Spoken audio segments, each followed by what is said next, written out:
Pour moi, c'est important d'être présente aujourd'hui à Emerging Valley parce qu'on est vraiment au cœur des solutions.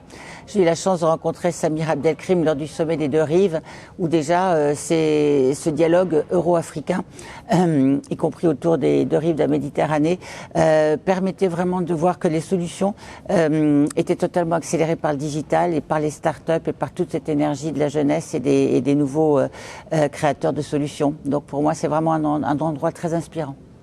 Il faut retenir que, vu les défis qui attendent l'humanité, la biodiversité est notre meilleure solution.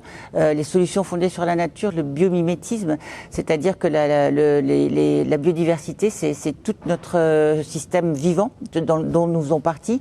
Et si on veut vraiment résister et notamment s'adapter aux terribles effets du changement climatique dont on voit aujourd'hui déjà les premiers coups de semonce, notre seule réponse viendra des solutions fondées sur la nature ou inspirées par la nature. Et le digital est cette capacité formidable de transférer la compétence, acquérir la connaissance et modéliser les solutions. Donc grâce au digital et grâce à la science et notamment les sciences fondées sur le vivant, on arrivera probablement, j'espère, à l'heure pour restaurer et régénérer notre belle planète. Si j'avais 3 mots pour définir Emerging Valley, eh bien, ça serait développement durable et digital.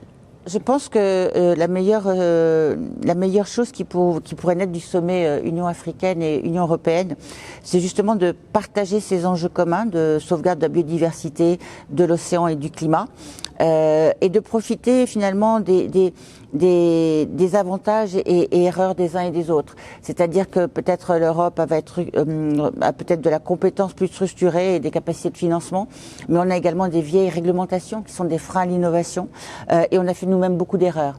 Je pense que si dans ce dialogue Union européenne, Union africaine, on partageait nos erreurs pour éventuellement que si vous aviez des pans d'innovation, que vous ne fassiez pas les mêmes erreurs que nous, notamment en termes de destruction de la biodiversité, en termes de solutions non climatiquement durables. Voilà. Donc je pense qu'un échange des avantages et des erreurs sur des projets communs d'intérêt commun pour l'humanité, océan, climat et biodiversité, ça serait une formidable réussite.